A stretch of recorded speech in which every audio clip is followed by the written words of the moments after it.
네, 할렐루야. 네, 오늘 이 자리에 나오신 여러분 모두를 예수님의 가족들을 주님의 이름으로 축복합니다. 온가족 새벽 예배가 올해 이제 12월 마지막 온가족 새벽 예배가 되었습니다. 여러분 기쁘시죠? 예, 내년에 또 있습니다. 그죠? 예. 어언 담임 목사님 부임하시고 나서 9년이라는 긴 세월 동안 이 한 달에 한 번씩 온 가족 새벽 예배를 끊임없이 계속해서 진행하고 있습니다. 만약에 초등학교 1학년 때부터 온 가족 새벽 예배 참석했다면 이제 거의 뭐 중학생 졸업하고 고등학교 들어갈 나이가 되었을 것이고 중학생 1학년이 아마 9년 전에 시작했더라면 이제 뭐 대학생이 되었겠죠. 이렇게 시간이 정말 화살과도 같이 빨리 흘러갑니다. 근데 오늘 여러분 이 자리가 정말 복된 자리인 줄로 믿습니다. 우리 가정이 예수님의 십자가 앞에 모여서 이제 우리 가족이 한 달을 하나님의 뜻 가운데 이제 힘을 얻어서 능력을 얻어서 다시 재정비해가지고 살아가겠습니다라고 다짐하는 이 시간인 줄로 믿습니다. 하나님께서 보시기에 얼마나 기쁘고 아름다울까요? 그래서 마구마구 부어 주실 겁니다. 우리의 눈은 졸려서 감기고 막 졸려서 어찌할 바를 모르지만 하나님은 눈을 부릅뜨고 저와 여러분들을 계속해서 굽어 살피시는 시간이 될 줄로 믿습니다. 우리 좌우에 있는 우리 가족들과 우리 성도님들에게 이렇게 인사하겠습니다. 잘 오셨습니다. 네, 저는 우리 아이들보다도 우리 부모님들 개근상을 다 드려야 된다고 생각합니다. 예, 이게 아이들 이렇게 업고 나오시는 게 쉬운 일이 아니거든요. 너무나도 잘하셨고 너무나도 축복합니다. 네, 지난 여름 저희 가족은 경주에 있는 한 작은 교회에 아울리치를 휴가 겸 이렇게 떠나게 되었습니다. 거기에 대한 이야기를 하려고 하는 것이 아니라 이제 온 가족이 무더운 여름에 아울리치를 다녀왔으니까 이제 저에겐 두 아들이 있거든요. 한 명은 7세, 한 명은 4세.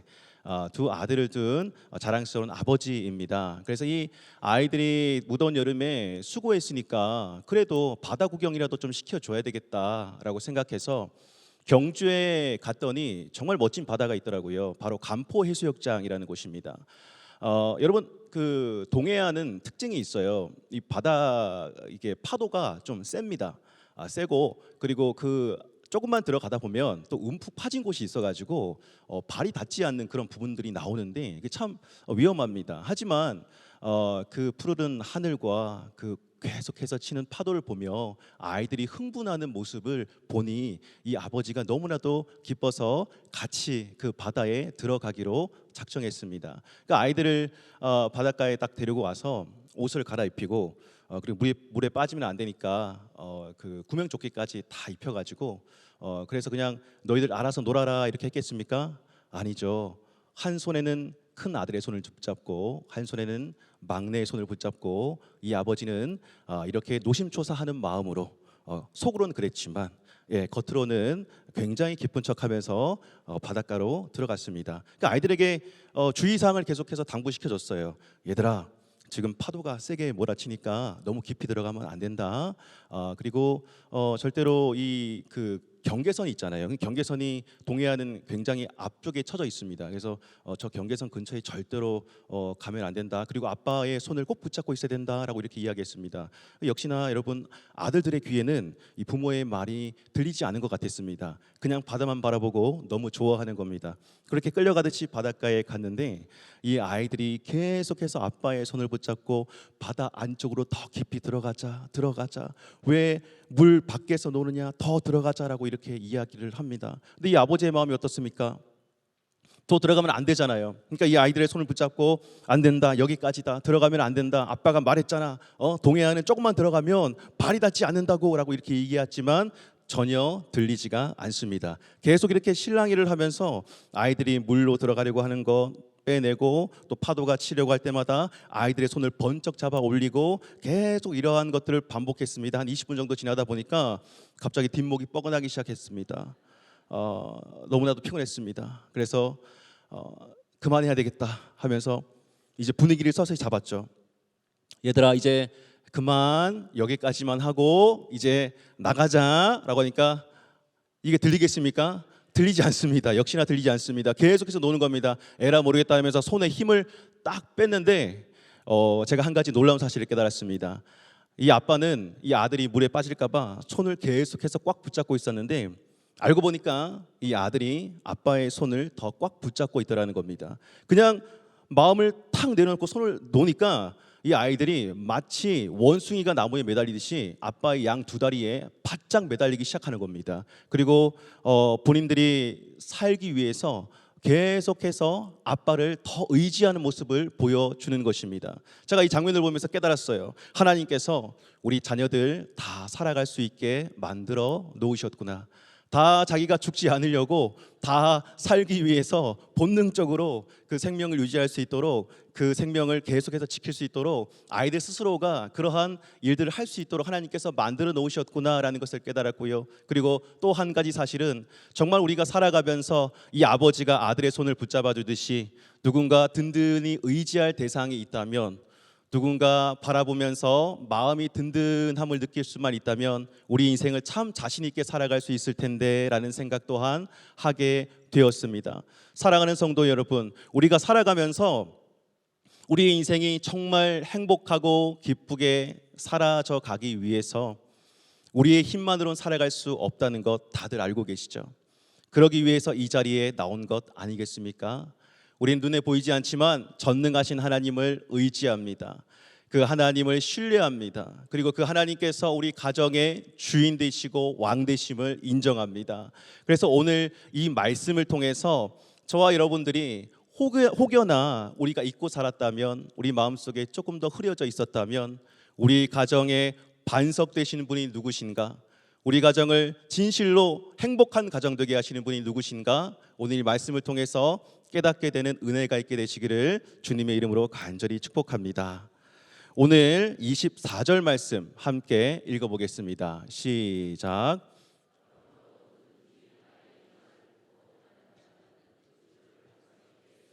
지혜로운 사람 같으리니. 아멘. 예수님께서는 이 땅에 오셔서 많은 사람들에게 생명의 빛을 전해주셨습니다. 그 생명의 빛이란 무엇이냐? 바로 예수님의 말씀이었습니다. 하늘 보좌 버리시고 이 땅 가운데 오신 예수님께서는 이 땅에서 사람들의 생각으로 짜낼 수 없는 그러한 하늘의 고귀한 생각들을 사람들에게 계속해서 알려주셨단 말입니다. 특별히 마태복음 5장부터 7장까지는 산상수훈이라는 말씀이 등장합니다. 산 위에서 사람들에게 하나님의 말씀을 전했다라는 것이에요. 여러 가지 말씀, 사람들의 생각과 이치에 맞지 않았지만 사람들은 그것을 계속해서 집중해서 듣고 있었습니다. 그리고 그 마지막쯤 되어 가지고 예수님께서 이 말씀을 하신 거예요. 그러므로 누구든지 나의 이 말을 듣고 행하는 자는 그 집을 반석 위에 지은 지혜로운 사람 같으리니. 예수 그리스도의 말씀을 듣고 그냥 그 말씀을 흘려버리는 것이 아니라 그대로 행하는 자, 그대로 행하는 가정, 바로 그 가정은 반석 위에 지어진 지혜로운 사람, 지혜로운 가정과 같다라고 이렇게 이야기하고 계신 것입니다. 여러분, 이 말씀은 한마디로 이 반석이란 말을 들을 때 여러분 안정감을 느끼지 않습니까?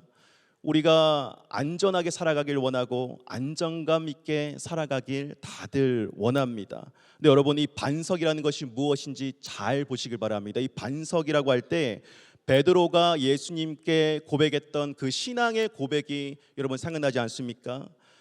마태복음 16장 16절 말씀에 예수님께서 베드로에게 이렇게 물어보죠. 너는 나를 누구라고 하느냐? 신앙 고백을 듣길 원하셨던 거예요. 진실된 고백을 듣길 원하셨던 겁니다. 그때 베드로가 이렇게 말합니다. 주는 그리스도시요 살아계신 하나님의 아들이시니이다. 이 말씀을 들으신 예수님께서 또한 이렇게 말씀하시죠. 마태복음 16장 18절 말씀에 또 내가 내게 이르노니 너는 베드로라. 내가 이 반석 위에 내 교회를 세우리니 음부의 권세가 이기지 못하리라. 주는 그리스도시요 살아계신 하나님의 아들이십니다 라는 이 고백이요, 이 고백이 예수님이 정말 값지다라고 하시는 거예요. 그리고 그 고백 위에 고백 위에 음부의 권세가 틈타지 못하는 교회를 세우겠다라고 말씀하십니다. 내 인생의 주인이 예수 그리스도시요, 그 예수님이 나의 인생을 책임지시는 분이시며 우리의 가정의 주권자 되심을 인정할 때에 그것이 바로 반석 위에 집을 지은 것과 같다라고 이렇게 이야기하고 있는 것입니다. 사랑하는 성도 여러분, 여러분은 어떤 곳에 집을 짓고 살아가십니까? 보통 집을 짓는다고 하면은 멋진 집, 아름다운 집, 웅장한 집 이렇게 생각하는데 성경 말씀은 어디에다 지었느냐라고 묻습니다. 어디에다 지었습니까? 여러분의 가정은 지금 어디 위에 세워져 있습니까? 라고 이렇게 묻습니다. 거기에 따라 안정감을 느끼는 정도가 다르기 때문이죠. 최근에 인터넷에서 한 기사를 봤는데 그 천혜의 자연 환경을 자랑하는 호주라는 곳에 이 해안가를 따라서 고급 주택가들이 즐비해 있습니다. 사람들이 그 주택을 사는 것이 꿈이겠죠.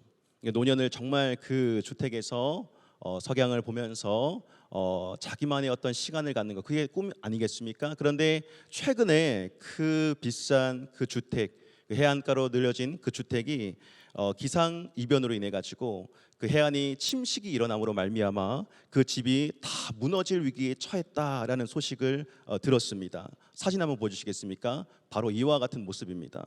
계속해서 침식 작용이 일어나면서 집안이 무너져 내리는 것입니다. 사랑하는 성도 여러분, 집이 아무리 좋고 비싸면 뭐 하겠습니까? 여러분, 저런 집에 살아라고 하면 사시겠습니까? 아무도 살 사람이 없습니다. 산다고 한들 밤새 무너질지 모르는 두려움과 불안함이 계속해서 마음을 조여올 것입니다. 여러분, 이 집이 정말 우리의 소중한 가정이라고 한번 생각해 보시기 바랍니다. 이러한 지경이 된다면 단순한 문제가 아니지요. 그냥 살고 죽고의 문제라는 것입니다. 하나밖에 없는 우리 자녀들, 오늘 손 붙잡고 나오셨잖아요. 그리고 사랑하는 우리 남편, 아내, 그리고 우리 부모님, 정말 우리가 잘 살아가길 원하는데, 그렇다면 성경은 이렇게 이야기하는 겁니다. 너희 가정이 어디 위에 지어졌는가를 다시 한번 생각해 보라. 어떻게 지어진 집이 아니라 어디 위에 올려져 있는지 확인하라고 이렇게 이야기합니다. 이어지는 25절, 26절 말씀 함께 읽어보도록 하겠습니다. 시작. 비가 내리고 창수가 나고 바람이 불어 그 집에 부딪히되 무너지지 아니하나니 이는 주추를 반석 위에 놓은 까닭이요 나의 이 말을 듣고 행하지 아니하는 자는 그 집을 모래 위에 지은 어리석은 사람 같으리니. 집을 반석 위에 짓는 것이 마땅하다. 자, 그런데 여러분, 집을 반석 위에 지어야 되는 이유, 결정적인 이유가 있습니다. 그것이 무엇이냐? 비가 내리고 창수가 날 때가 반드시 있다라는 것이에요. 특별히 우리 가정이 든든한 반석 위에 세워져야 하는 이유는 우리 가정이 늘 평안할 수만은 없기 때문입니다. 늘 우리가 생각하기에 좋은 일만 가득할 수 없기 때문입니다. 생각지도 못한 일들이 벌어집니다. 관계적인 문제가 일어납니다. 경제적인 문제가 일어납니다. 부부간의 문제가 일어나요. 부모와 자식 간의 문제가 일어납니다.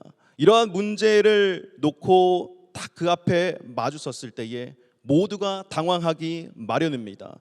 그리고 저마다 잘 살아가는 것 같으나 그 가정에는 다 말할 수 없는, 눈물을 흘릴 수밖에 없는 아픈 문제들이 다 있다라고 하는 것이에요.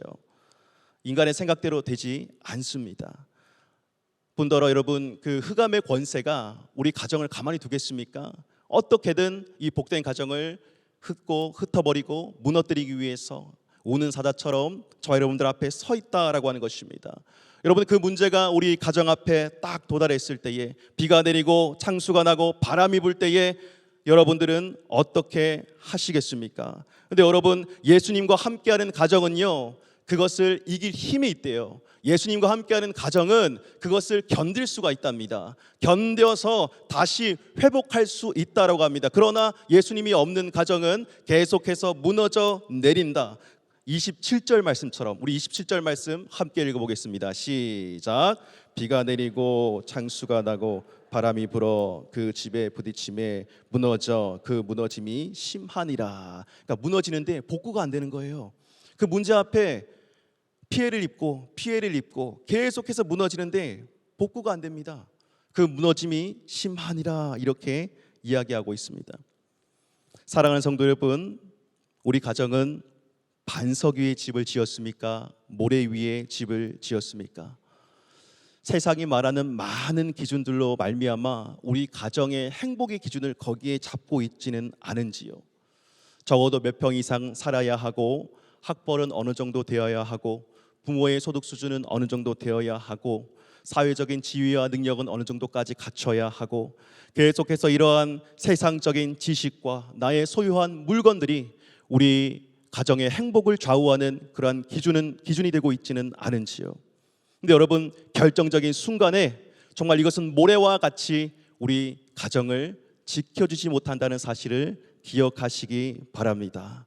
그래서 우리는 유한한 가치, 금방 없어질 가치가 아니라 영원한 가치를 붙잡으며 살아가야 한다라는 것입니다. 현실을 뛰어넘을 수 있는 힘이 어디 있습니까? 바로 예수님께서 그런 마음을 저 여러분들 가운데 부어주셔야 가능하지 않겠습니까? 지금 당장 우리 자녀의 모습을 볼 때 사람들은 소망이 없다라고 해도 예수님이 우리 부모님들의 마음 가운데 괜찮다, 할 수 있다, 계속 응원해라, 격려해라, 말씀으로 계속해서 자녀들에게 영양분을 공급해 주어라 라고 할 때에 우리 부모들은 힘을 얻을 수 있는 겁니다. 거기에 소망을 얻을 수 있는 겁니다. 부부간의 관계가 좋지 않을 때 예수님이 없다면 답을 찾을 수가 없습니다. 그러나 예수님이 있다면 하나님의 시선이 여러분들 가운데 거하게 될 것이고, 부부간에도 사랑의 마음으로 하나님께서 회복까지 이루어 주실 거란 말입니다. 사랑하는 성도 여러분, 이 자리에 모인 모든 가정들은 예수님을 주인 삼은 축복의 가정 되시기를 주님의 이름으로 간절히 축복합니다. 하나님께서는 우리 부모들에게도 이렇게 말씀하십니다. 이 가정의 주인이 너희들이 아니다, 바로 예수 그리스도다 라고 이렇게 말씀하십니다. 우리 자녀들 잘못된 길로 이끌 수도 있어요. 우리의 생각이 과하면 정말 우리의 생각으로 말미암아 자녀들의 앞길을 막을 수도 있다라는 것입니다. 여러분, 우리 자녀들 점점점 크고 있는 모습 보이시나요? 저희 아이들도 갓난아기 때 이 교회에 왔었는데 정말 지금 엄청난 속도로 이렇게 크는 것을 보면서 정말 눈 깜짝할 사이에 이 아이들이 곧 부모의 품을 떠나겠구나라는 그런 생각을 하게 됩니다. 여러분, 지금 품 안에 자녀이지만 곧 여러분들의 품을 다 떠나가게 될 것입니다. 여러분, 그러할 때에 우리가 무엇을 할 수 있을까요? 어떠한 것을 줄 수 있을까요? 성경은 이야기합니다. 이 아이들 또한 반석 위에 집을 짓고 살아가는 그 아이들이 되게 하라고요. 어떠한 세상적인 가치나 어떤 세상적인 눈에 보이는 것이나 그것이 이 아이들의 조건이 되어 그것이 행복을 좌지우지하는 것이 되게 하지 말고, 하나님이 기준이 되어 세상을 이길 수 있는 힘이 어디에 가나 예수님과 동행함으로 말미암아 이기고 견뎌내고 승리할 수 있는 그러한 자녀들로 만들어라, 이렇게 이야기하고 있지 않습니까? 그 음성을 들으시기를 주님의 이름으로 간절히 축복합니다. 자녀들이 죄의 유혹에 빠졌을 때 누가 그것을 건져낼까요? 세상이 얼마나 험합니까? 많은 죄의 유혹에 노출됩니다. 부모들은 알 수 없어요. 그러나 그 시간과 그 공간 가운데 누가 1분 1초도 눈을 떼지 않고 함께 할 수 있습니까? 바로 예수 그리스도인 줄로 믿습니다. 그래서 우리가 이렇게 계속 기도해야 되는 겁니다. 예수님, 우리 자녀를 만나 주시옵소서. 우리 자녀와 함께하여 주시옵소서. 성령님께서는 어디나 동행하시면서 하늘의 지혜와 지식을 계속해서 부어주신 줄로 믿습니다. 좋은 생각들을 부어주시옵소서. 올바른 기준을 알게 하여 주시옵소서. 세상의 가치관이 아니라 하나님의 가치관에 눈을 뜨는 자가 되게 하여 주시옵소서 라고 기도하시길 주님의 이름으로 간절히 축복합니다. 저는 원래 예수님을 알지 못하는 가정에서 태어났습니다. 어린 시절 생각해보면 그냥 세상과 동일한 가치관으로 그렇게 가정에서 보고 듣고 자라왔었습니다. 그러던 제가 초등학교 때 저희 어머니가 이웃집 아주머니의 전도로 예수님 믿게 됐고, 저희 가정 안에 구원의 역사가 일어나게 되었습니다. 그러니까 저는 예수님이 없는 가정과 있는 가정을 둘 다 경험을 해봤습니다. 그래서 예수님이 없다고 하는 것은 어떠한 것인지 너무나도 잘 알고 있습니다. 여러분, 예수님이 없었을 때 우리 가정은 항상 세상적인 것에 초점이 맞춰져 있었습니다. 돈이 있어야지만 행복했습니다. 세상적인 지위를 얻을 때만 행복했습니다. 어느 정도 남들이 이루어 놓은 것, 동일선상에 있을 때 행복하다라고 했습니다. 근데 여러분, 진짜 문제는 뭐냐면은 예수님이 있고 없고의 차이가 어디서 명확하게 드러나냐면 이 가정에 문제가 생겼을 때요. 비가 내리고 창수가 나고 바람이 불 때 그때 확연하게 느껴집니다. 예수님이 없는 가정에 정말 여러분 어떠한 문제가 다가올 때도 답을 찾을 수가 없습니다. 그냥 부모 사이에 문제가 생겨버리면 그냥 헤어지는 게 답입니다. 그냥 헤어져야만 해결이 되는 거예요.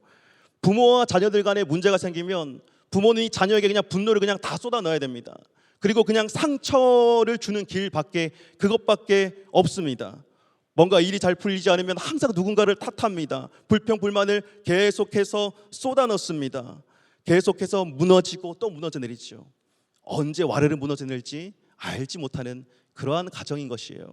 근데 예수님을 영접하고 나서는 예수님의 용서의 사랑, 긍휼의 사랑, 자비의 사랑이 우리 가족들 한 사람 한 사람의 마음 가운데 들어오기 시작했습니다.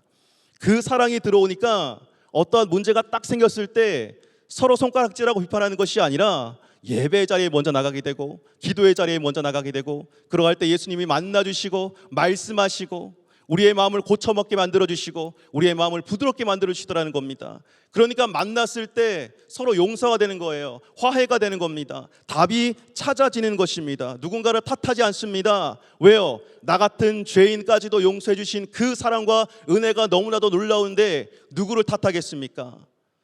어떻게 자녀를 탓하겠습니까? 내가 너한테 어떻게 이렇게까지 했는데 너가 실망시키느냐라고 이렇게 이야기를 하겠습니까? 절대로 그렇게 이야기할 수 없다라는 것입니다. 내가 널 위해 더 기도할게, 내가 널 위해 더 예수님 앞에 나아갈게 라고 그렇게 이야기하지 않겠습니까?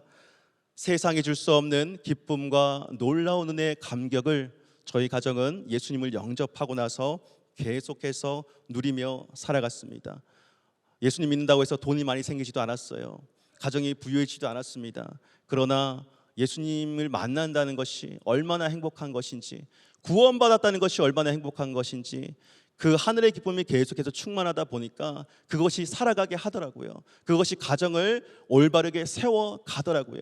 그래서 목회의 자리까지 오게 되었습니다. 사랑하는 성도 여러분, 오늘 여러분들의 가정이 예수님 앞에 온전히 나아가게 되시길 주님의 이름으로 간절히 축복합니다. 12월 지내오며 참 우리 가정에 많은 일들이 있었죠. 여러분 뒤돌아보면 참 다사다난한 그러한 시간들 아니었겠습니까? 근데 여러분 오늘 우리 수곡교우가 성가 찬양한 것처럼 모든 것이 다 하나님의 은혜인 줄로 믿습니다. 아직도 혹여나 이 자리에 이해할 수 없는 고통과 아픔의 문제로 힘들어하는 가정이 있습니까? 일단 여러분 예수님의 반석 위에 계속해서 서 계시길 바랍니다. 예수님께서 치유와 회복의 능력으로 여러분들을 하나님의 때에 반드시 다시 일으켜 세워주실 줄로 믿습니다.